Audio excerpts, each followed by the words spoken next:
حضرت ابراہیم علیہ السلام کے ہاں اولاد نہیں تھی، خدا خدا کر کے ایک بیٹا ملا، نام اسماعیل رکھا۔ حضرت ہاجرہ کی گود میں بچہ کھیلتا ہے، حضرت ابراہیم اس کو گود میں لے کے پیار کرتے ہیں۔ رب کا حکم نامہ آتا ہے، اس بچے کو لو اور اس کی ماں کو لو اور ایسی وادی میں چھوڑاؤ جو بے آب و گیا ہو، جہاں کوئی سبزہ نہ ہو، جہاں کوئی کھیتی نہ ہو، جہاں کوئی آبادی نہ ہو۔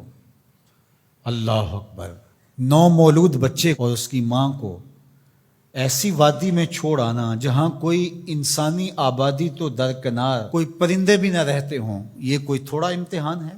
ذرا تصور تو کیجئے، کلیجے کانپ جاتے ہیں۔ لیکن حضرت ابراہیم اس امتحان کے لیے بھی تیار ہوئے۔ تھوڑا سا سامان لیا، اپنی بیوی کو اور اپنے نو مولود بچے کو لے کر کے 3 نفوس پر مشتمل قافلے نے جا کے وہاں پڑاؤ کیا۔ کچھ وقت گزارا، پھر اللہ کی بارگاہ میں سحر کے وقت اٹھ کے دعا مانگی۔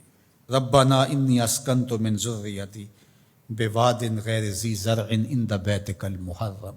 اللہ، میں اپنی ذریت کو، اپنی نسل کو، اپنی اولاد کو ایسی وادی میں تیرے آسرے پہ چھوڑ کے جا رہا ہوں جس وادی میں کوئی کھیتی نہیں، کوئی سبزہ نہیں۔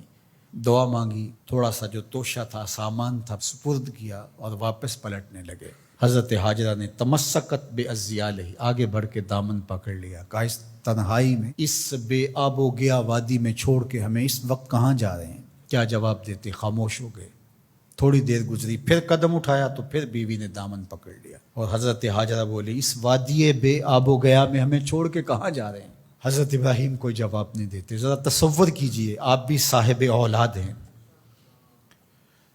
تو تیسری مرتبہ پھر جب قدم اٹھنے لگے تو تمسکت بعزیالہ، حضرت ہاجرہ نے دامن پکڑا اور پھر یہی سوال دہرایا، اس وادی غیر ذی زرع میں اپنے نومولود بیٹے کو اور اپنی بیوی کو چھوڑ کے کہاں جا رہے ہیں؟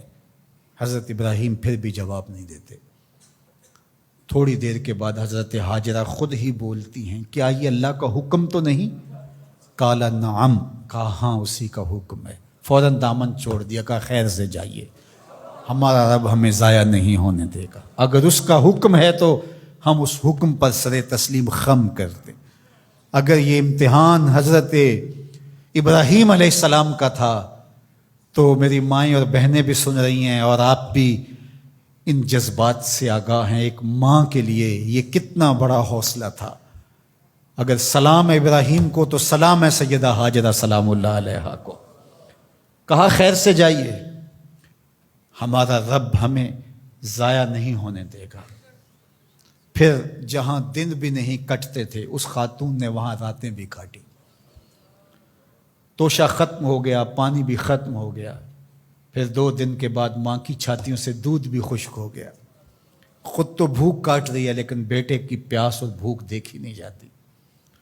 ایک چھوٹے سے پتھر کی اوٹ میں اسماعیل کو لٹایا اور خود پانی کی تلاش میں نکلی۔ ماں کی تڑپتی ہوئی ممتا کی کہانی دیکھو۔ اللہ اکبر! کبھی صفا پہ کبھی مروہ پہ 7 چکر کاٹتی ہیں۔ پھر جب 7ویں چکر میں مروہ پہ پہنچی، اطراف میں دیکھا، کہیں کوئی پانی کے آثار ہویدا نہیں ہوئے۔ گزرتے گزرتے بیٹے کو بھی دیکھتی تھی، نشیبی جگہ سے بھاگ کے گزرتی تھی، وہاں لال نظر نہیں آتا تھا۔ مروہ سے دیکھا، دور اوٹ میں پڑا ہوا بچہ تڑپ رہا ہے، لگا زندگی کی آخری سانسیں ہیں۔ مروہ سے دوڑ کے جو ہی قریب آئیں تو منظر بدلا ہوا تھا۔ وہ اسماعیل جو پیاس سے تڑپ رہے تھے، پیاس سے جب انہوں نے ایڑیاں رگڑی، خدا نے چشمے جاری کر دی، پانی پھوٹ نکلا۔ دوڑی اور منڈھیر کر دی اور کہا زم زم، رک جا رک جا۔ کہا کہ اللہ بھلا کرے سیدہ ہاجرہ کا، اگر وہ زم زم کہہ کے پانی کو نہ روکتی وہ پوری روئے زمین پہ پھیل جاتا۔ اللہ اکبر! یہ حضرت ہاجرہ کا امتحان تھا اور امتحان میں وہ بھی سرخرو نکلی۔